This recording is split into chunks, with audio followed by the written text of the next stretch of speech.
10 minut. Zaledwie tyle wystarczy, abyś mógł stworzyć swojego własnego e-booka.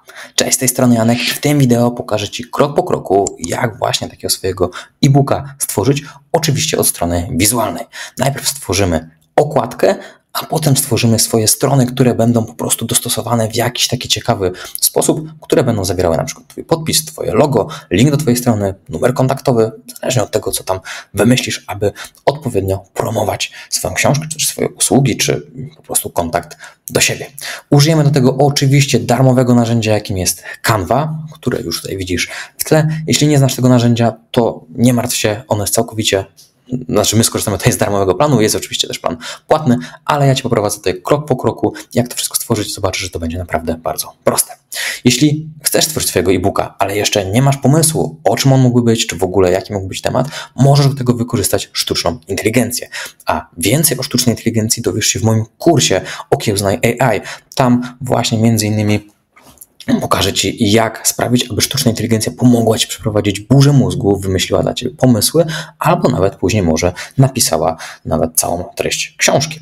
Ok, zaczynajmy. W pierwszym kroku po zalogowaniu się na stronie Canva klikamy w przycisk tutaj Utwórz projekt, utwórz nowy i szukamy tutaj rozmiaru A4. I wybieramy sobie tutaj ten pionowy układ. Możemy oczywiście skorzystać z jakiegoś szablonu do myślenia właśnie dla tworzenia e-booków, książek i tak dalej, jednak zaczniemy tutaj od pustej strony, tak jak zobacz, teraz nam się tutaj załaduje, ale nie pójdziemy tutaj od razu na taki hardcore, żeby teraz wszystko wymyślać, dostosować i tak dalej. Jak wspomniałem, mamy to zrobić szybko, a nie poświęcić na to 5 lat, więc skorzystamy sobie tutaj z szablonów. Więc w tym celu szukamy tutaj właśnie zakładki szablony w lewym bocznym menu. Jest to pierwsza zakładka, projekt, ona się w tym momencie nazywa i mamy szablony. Teraz mamy tutaj do wyboru naprawdę bardzo dużo różnych szablonów. Możemy ich tutaj wyszukać poprzez właśnie wpisanie tutaj jakiegoś słowa kluczowego, frazy czy czegoś w tym stylu, albo po prostu możemy sobie to scrollować tutaj w dół. Ja myślę, że ten wygląda całkiem fajnie, ten pierwszy tutaj z góry, ale możemy sobie jeszcze przejrzeć jakieś inne pozostałe. Oczywiście fajnie sobie to dopasować tematycznie do tego, co chcesz stworzyć, tak? Czyli jeżeli miałby to być na przykład e-book o przepisach kulinarnych, o gotowaniu, no to po co się męczyć z dostosowaniem takiego e-booka tutaj jakiegoś biznesowego, marketingowego? Lepiej wpisać sobie właśnie tutaj na przykład jedzenie, tak? I zobacz, jakie to mogą być możliwości. Jedzenie. I zobacz, od razu mamy tutaj jakieś potrawy. Oczywiście pod to możesz później podstawić jakieś swoje własne potrawy, jakieś swoje własne zdjęcia, no bo z pewnością będziesz mieć jakieś efekty swoich kulinarnych dokonań, ale tu Ci pokazuję tylko, jak to stworzyć, jak łatwiej po prostu będzie się to później dostosowywać. Więc usuwamy to i wybierzmy sobie właśnie na przykład ten szablon. Myślę, że wygląda on naprawdę fajnie. Żeby wybrać, klikamy i on się od razu dodaje. Oczywiście takich szablonów możesz użyć więcej, jeśli chcesz. Możesz sobie tutaj załadować, przetestować, zobaczyć, który Ci odpowiada. Nie ma tu w zasadzie żadnego ograniczenia. Jedyne jakie jest, no to tak jak wspomniałem wcześniej, że mogą być tutaj właśnie takie dopiski z koroną Pro. Wtedy one są dostępne w wersji Canva Pro, Canva płatnej, ale my użyjemy tutaj właśnie Canva w wersji darmowej, żeby nie musieć właśnie za nic tutaj dodatkowo dopłacać. Dobra. I tak, mamy już w zasadzie naszą okładkę. Tylko teraz trzeba ją oczywiście dostosować. Jak więc możemy to zrobić? Po pierwsze będziemy musieli dostosować kolory, napisy, może także później czcionki, wgrać właśnie jakieś swoje logo, swoje obrazki i tak dalej. Więc w pierwszym kroku musimy wrzucić tutaj swoje logo. Dlaczego od tego zaczniemy? Aby później Canva mogła zidentyfikować te kolory, przez co będzie nam jeszcze łatwiej je później dostosować, zamiast zgadywać czy bazować na jakichś tam domysłach. Więc wybieramy tutaj zakładkę przesłane. Tutaj mamy przesyłane i tutaj mamy już naszą galerię zdjęć, wideo, audio i tak dalej, z których korzystaliśmy wcześniej. Jeśli jeszcze tu nic nie masz, to możesz w łatwy sposób po prostu złapać grafikę na swoim komputerze i upuścić ją tutaj lub skorzystać właśnie z tego przycisku, na przykład prześlij pliki, albo nawet możesz bezpośrednio wrzucić tą grafikę od razu tutaj na naszą stronę tej okładki e-booka. Dobra, ja wybieram moje logo tutaj JG, łapię je, przeciągam i upuszczam właśnie w miejscu, gdzie chcę, żeby było logo. Zwróć uwagę na to, żeby to nie było rzucone tak jak tutaj, bo wtedy to po prostu wrzucone zostanie na stronę, tylko dopasuj do konkretnego elementu. Tak jak tu. Super. Mamy dopasowane. Możemy to nieco powiększyć, bo moje logo wyszło tutaj, że jest mniejsze niż to coś, więc je trochę tutaj powiększymy, żeby zachowało jednak jakąś tutaj wielkość. W porządku. No i co? I teraz dostosowujemy sobie tekst. Usuwamy ten tekst, bo jest tutaj moim zdaniem zbędny. Dalej mamy tutaj jakieś opisy, podpisy, chyba tutaj będzie autor, więc napiszmy sobie właśnie tutaj, powiedzmy, w tym miejscu, gdzie jest pogrubiony autor, czyli w tym przypadku będzie Jan Gulczyński. Zwróć uwagę na czcionki, które zostały tutaj wykorzystane, bo bardzo możliwe, że nie będzie ona obsługiwała znaków polskich, więc jeżeli w swoim tytule, czy też właśnie podczas wpisywania nazwiska występują jakieś znaki polskie w stylu śń i tak dalej, no to może się tutaj to rozjechać. Rozjechać mam na myśli, że jeżeli czcionka jest na przykład normalnie jakaś pochylona, to tu może po prostu być standardowa literka użyta. Wtedy należy dopasować czcionkę, ją zmienić, czyli klikając w element właśnie z czcionką, tak na przykład tutaj, klikasz sobie właśnie w to miejsce i tu możesz skorzystać z bardzo długiej, obszernej listy różnego rodzaju czcionek. Oczywiście część z nich jest płatna, ale ty możesz skorzystać tutaj naprawdę, tak jak widzisz, bardzo szerokiej bazy darmowych czcionek. Dobra, dostosujemy sobie kolejne elementy, czyli nasze tytuły. Tak, powiedzmy, że będzie to mój e-book o promptach do sztucznej inteligencji. Taki e-book właśnie będę tworzył teraz dla już moich kursantów. Ten e-book będzie także dodatkowo możliwy do zakupienia w moim sklepie internetowym. Generalnie jak później sprzedawać swojego e-booka, też nagram takie wideo, tak więc jeśli jeszcze nie obserwujesz mojego kanału, to obserwuj, bo takie wideo pojawi się prawdopodobnie już za kilka dni, jak samodzielnie sprzedawać swojego właśnie e-booka. Więc tutaj zróbmy, powiedzmy, cyfry. Miało być 55 promptów, będzie chyba więcej, ale zostawmy tutaj właśnie to 55. Więc napiszmy 55 promptów albo niesamowitych promptów do AI. Tak? Tutaj trochę mamy mało miejsca, żeby to wszystko wpisywać, więc zostawmy może 55 promptów. I teraz trzeba to też dostosować. Zobacz, kiedy dostosujemy sobie tutaj to, no to nam wyjedzie za daleko, więc musimy sobie to zmniejszyć. 55 promptów. Możemy to oczywiście dostosować wyżej, żeby to jakoś sensownie wyglądało, więc zostawmy sobie to 55 tutaj. Promptów. Zróbmy praktycznych promptów, może tak będzie lepiej. Praktycznych promptów. Dobra. I teraz musimy tylko jeszcze dostosować oczywiście tutaj, aby to sensownie wyglądało, więc musimy sobie to jeszcze zmniejszyć albo przesunąć ten element w bok. Myślę, że trzeba go przesunąć, bo inaczej ten tekst będzie już całkowicie niewidoczny przy późniejszych pomniejszeniach, więc zaznaczmy sobie tutaj ten element. Ok, widzimy, że to są osobne elementy, więc zaznaczamy je tutaj, aby je połączyć, aby razem je przesuwać w wygodny sposób, to zamiast używać klawisza Ctrl, tak jak zazwyczaj się zaznacza kilka elementów, czy też Command, jeżeli korzystasz z MacBooka, używamy tutaj klawisza Shift. Zobacz, zaznaczamy teraz te dwa elementy i łatwo można je tutaj wygodnie przesunąć. Dobra, mamy dopasowane. Czy to z dołem teraz nam się trochę nie rozjedzie? No może trochę, więc może zróbmy, żeby to było jednak tak jak było, ale pomniejszymy to trochę w tą stronę. Trochę tu może być zabawy z dostosowaniem takich elementów, jednak aby to wyglądało fajnie, no to trzeba trochę czasu poświęcić. Jednak i tak myślę, że to stosunkowo bardzo szybko trwa. Dobra, i mam 55 praktycznych promptów, to 2024 możemy już usunąć, bo nie jest nam potrzebne, a to 55 sobie zróbmy, powiedzmy, znacznie większe, aby tutaj było widać, że to faktycznie jest jakaś konkretna taka liczba, że ich jest tutaj sporo, no i po prostu przykuje tą uwagę, to 55 na pewno tutaj patrząc na tą okładkę. Dobra, tutaj usuniemy sobie ten tutaj podtytuł, powiedzmy, bo on tutaj trochę nam tu przeszkadzał, nic w zasadzie nie wnosił do naszej grafiki i powiedzmy, że wstępnie jakoś się to tutaj ma. Możemy jeszcze powiększyć sobie w sumie to logo, bo tak trochę pozmienialiśmy układ, więc niech będzie sobie tak, trochę za dużo. Myślę, że tak będzie w porządku. Dobra, jakoś to chyba wygląda. I teraz dostosowujemy kolejne elementy, a w zasadzie ich kolory. Jeżeli nam się to nie podoba, to usuwamy sobie to backspace'em albo prawym przyciskiem myszy i robimy usuń. Jeżeli nam się podoba, to możemy teraz dostosować w większości takich elementów swój kolor. W tym celu szukamy tutaj właśnie miejsc do góry i wybieramy kolor. Tutaj jest wybrany właśnie jakiś taki gradient, a my skorzystamy z innych kolorów. Tak widzisz, tutaj mamy kolory marki, inne tego typu rzeczy, ale tak jak wspomniałem wcześniej, wgrajmy tutaj swoje logo, bo teraz możemy bazować właśnie na kolorach naszego logo, żeby to wszystko było tutaj fajnie spójne. Więc wrzucamy sobie, powiedzmy, tą grafikę, ten kolorek wybierzemy, albo ten. No są bardzo, bardzo podobne do siebie. Myślę, że ten będzie w porządku. OK. I teraz przechodzimy do kolejnego elementu, czyli właśnie tutaj pewnie naszej tej obwódki. Więc musimy tutaj tak samo dopasować kolor. Wybieramy ten granatowy i zmieniamy kolor jego również na tutaj taki ten niebieski dopasowany do koloru mojej marki. Spoko. Jest dopasowane. Teraz dopasowujemy jeszcze tutaj te elementy na dole. Ten czarny myślę, że może zostać.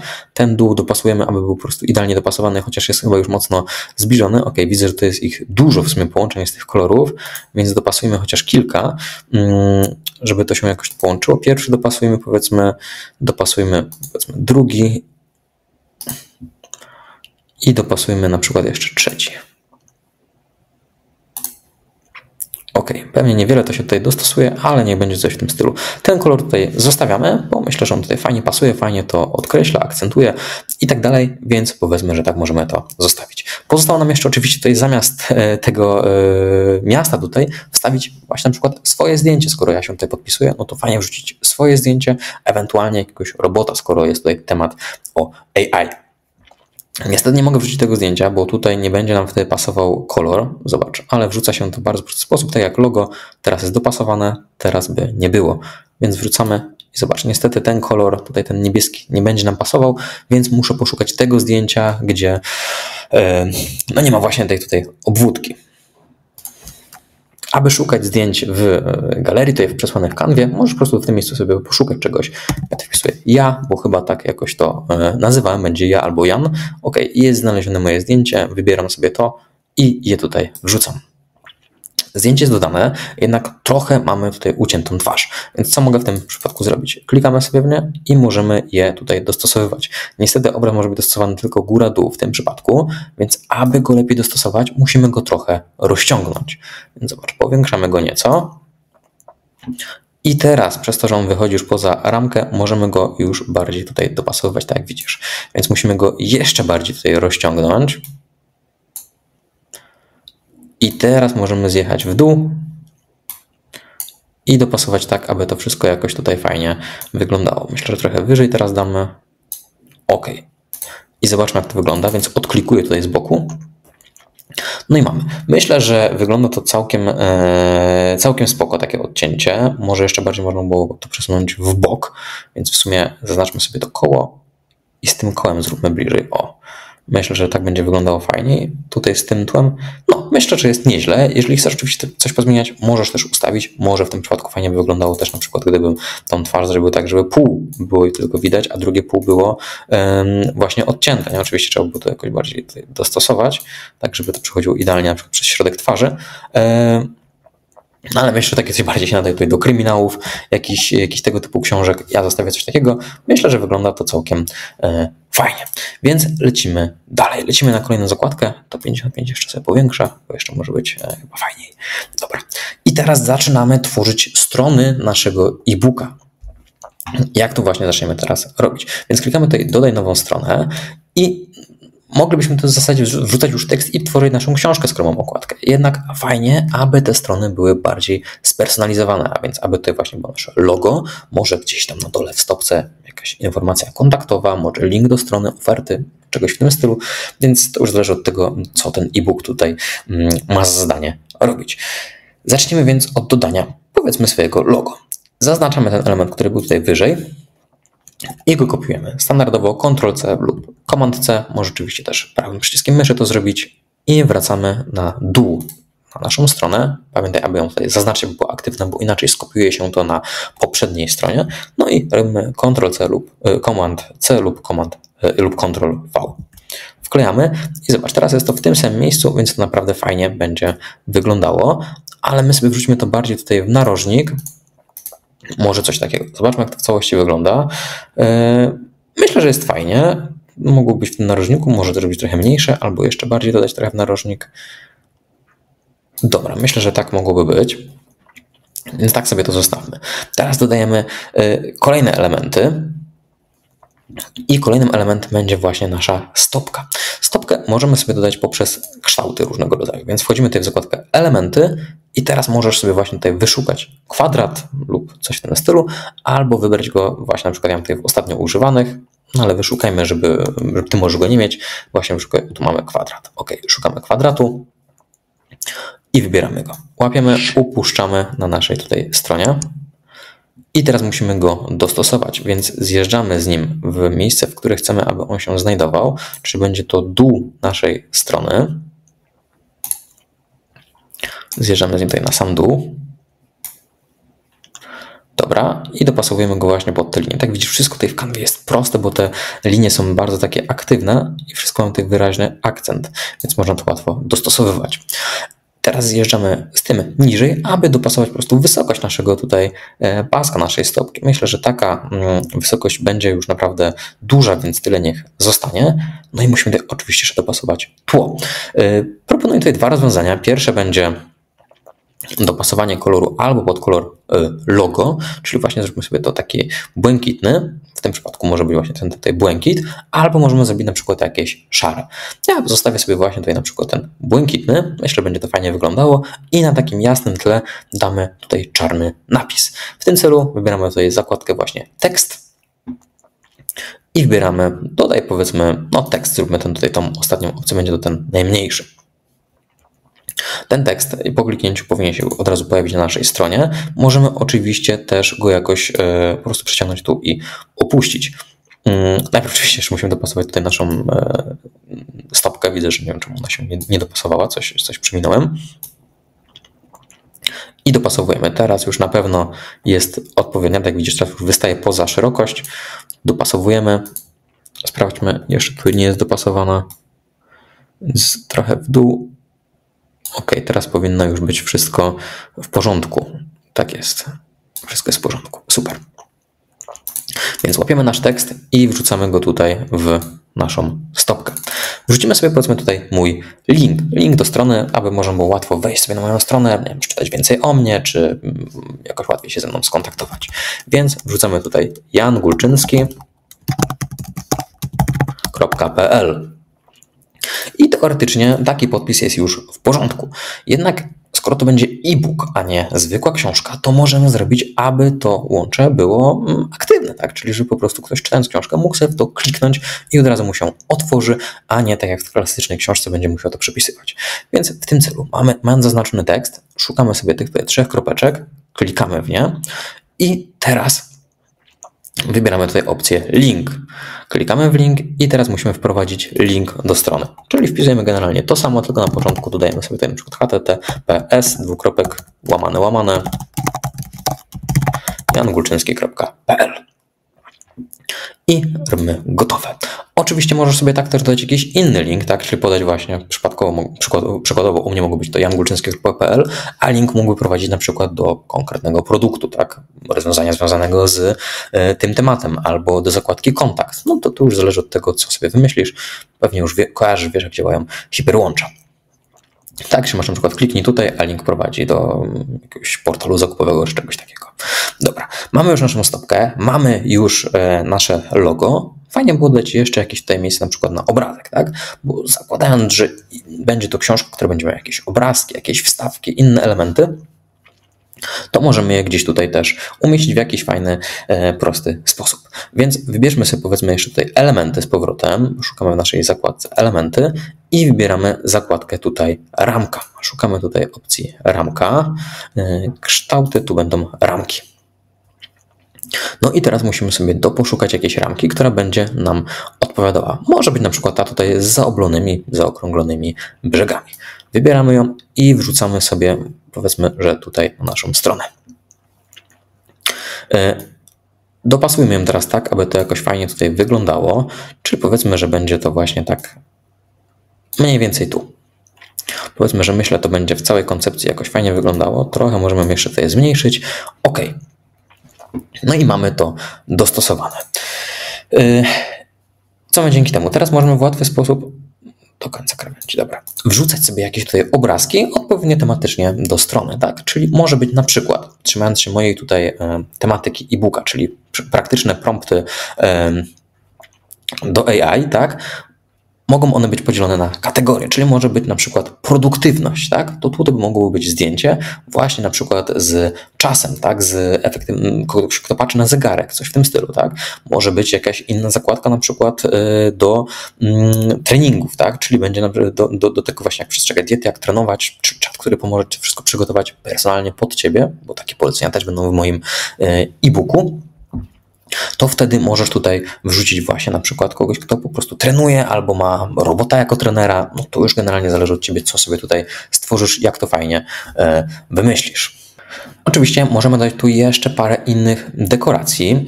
W tym celu wejdźmy sobie na przykład właśnie z powrotem w elementy, usuńmy to kwadrat, bo możesz chcieć sobie właśnie dać jakieś na przykład niestandardowe kształty, jakieś fajne ikonki, inne tego typu rzeczy, tak? Więc powiedzmy, że zrobimy tutaj w jakichś ostatnio używanych i powiedzmy, że dajmy sobie właśnie na przykład jakiś tutaj kwadrat.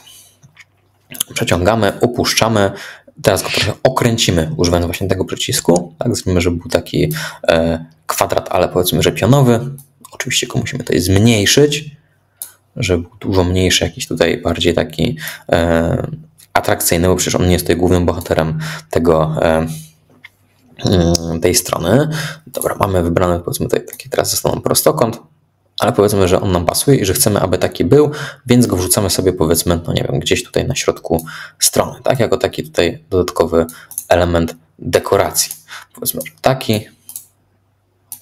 I go gdzieś możemy sobie tu umieścić, tak? W dowolnym miejscu, tak jak sobie stwierdzimy, no nie wiem, powiedzmy tu właśnie na przykład nie będzie. Tak, zaraz pod zdjęciem coś się będzie działo. Albo może przy tytule, bo to może być fajniejsze, więc tu będziemy dawać tytuł, tak, jakieś powiedzmy zakładki strony, coś w tym stylu i mamy tutaj właśnie ten element. Teraz dodajmy sobie jeszcze tytuł, zakładając oczywiście, że na każdej stronie będzie tytuł, bo jeżeli masz więcej tytułów, to może to nie mieć tutaj takiego sensu, ale ja Ci chcę pokazać tylko możliwości właśnie, jak można prosto tutaj tworzyć e-booka. To zaraz przejdziemy do kluczowego momentu, który właśnie zautomatyzuje, można powiedzieć, cały ten proces, bo w tym momencie całą żmudną pracę wykonujemy, a za chwilkę będzie w zasadzie kilka kliknięć i całość książki będzie już gotowa. Więc teraz robimy tutaj dodaj nagłówek i wrzucamy go powiedzmy tutaj. Musimy go sobie oczywiście dopasować. Tutaj, żeby pasował razem właśnie z tą naszą kropką i powiedzmy, że zróbmy tą zakładkę, tak jak powiedziałem wcześniej, produktywność. Produktywność. I mamy zakładkę gotową. Możemy sobie zrobić tutaj właśnie na przykład jakieś podkreślenie, albo tu dać tutaj, tak? I potem po prostu odpowiednio będziesz sobie to dostosowywać na każdej stronie, ale zawsze będzie ten sam element, ta sama czcionka, tak, ten sam kolor, wszystko będzie to samo, nie będziesz musiał za każdym razem tego na nowo wymyślać, na nowo konfigurować, tylko po prostu dopasować sobie właśnie, tak jak widzisz, teraz zrobiłem, przesunąć wyżej, niżej i tak dalej. Dobra, weźmy w takim razie, zobaczmy jak przejść do kolejnych stron, więc jak powiększyć sobie po prostu te strony. Nie musisz tego teraz za każdym razem robić, tylko klikamy po prostu tutaj w powiel stronę. I zobacz, mamy powieloną, powieloną, powieloną. I w tym momencie mamy już tam 6, 7 czy ileś stron właśnie naszego e-booka i wszystko jest gotowe. Teraz jak to wszystko dalej dopasowywać? Bardzo prosto, bo zobacz, jeżeli pierwszą mamy produktywność, to drugą możemy mieć właśnie na przykład trening, tak? I mamy już drugą zakładkę przygotowaną.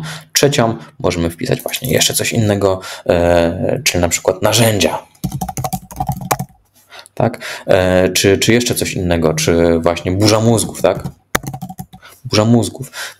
I tego typu rzeczy możesz właśnie bardzo szybko sobie tutaj dostosowywać. Obrazki, jak dostosować tak samo jak wcześniej, jak pokazywałem, z tym, że tutaj musisz mieć jedną bardzo ważną rzecz na uwadze. To, że te obrazki w Canwie niekoniecznie mają licencję komercyjną. To oznacza, że jeżeli korzystasz z Canwy w wersji darmowej, to sprawdź sobie kilka razy, dokładnie doczytaj, czy na pewno możesz użyć tego konkretnego obrazku w celu komercyjnym, czyli właśnie w przypadku swojego e-booka. Jeśli nie możesz, to lepiej użyć sobie jakiegoś obrazka z banku zdjęć albo nawet go wygenerować za pomocą sztucznej inteligencji. Jeśli chcesz poznać jakiś fajny generator obrazków AI, to podrzucę Tobie linki do wideo w opisie, a także tutaj do góry też wrzucę jeden jakiś mój film. Tych generatorów naprawdę jest dużo. Na moim kanale są poradniki właśnie jak korzystać z takich generatorów obrazów AI całkowicie za darmo i dzięki temu możesz właśnie stworzyć sobie szybko jakiś tutaj taki obraz, który będzie Ci w tym miejscu pasował. Powiedzmy, że zrobimy tutaj produktywność albo powiedzmy, że produktywność, tak, i więc wrzucamy sobie jakiś obrazek. Dla przykładu wchodzimy tutaj z powrotem w przesyłane, wchodzimy i szukamy tutaj właśnie szukamy jakiegoś obrazu, tak, robotu na przykład. Zobaczmy, czy już jakiegoś robota tutaj przesyłałem. Tak, mamy jakieś roboty. Powiedzmy, że ten może być tutaj na wstęp, ok.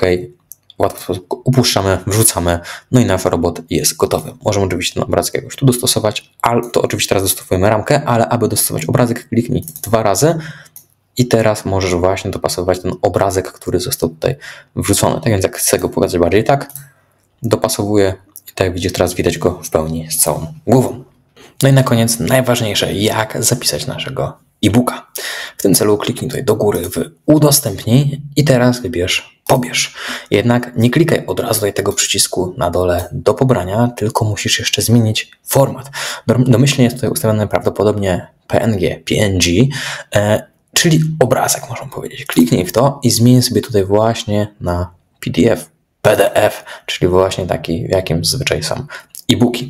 Kiedy to wszystko jest gotowe, kliknij właśnie tutaj ten przycisk pobierz, wszystko zostanie zaraz załadowane, przetworzone i po chwili wyskoczy Tobie właśnie okienko, w którym będziesz mógł zapisać swojego stworzonego e-booka. Ok, to tyle jeśli chodzi o to właśnie, jak stworzyć swojego własnego e-booka w Canwie całkowicie za darmo. Teraz mam nadzieję, że już to wszystko wiesz, wszystko jest jasne, ale oczywiście jeśli masz jakiekolwiek pytania z tym związane, to śmiało zadaj je w komentarzu. Pamiętaj obserwować mój kanał, bo już najprawdopodobniej za kilka dni pojawi się kolejne wideo, w którym pokażę dokładnie, jak takiego e-booka możesz sprzedawać w swoim własnym sklepie internetowym. Tak więc do zobaczenia w kolejnym wideo. Cześć!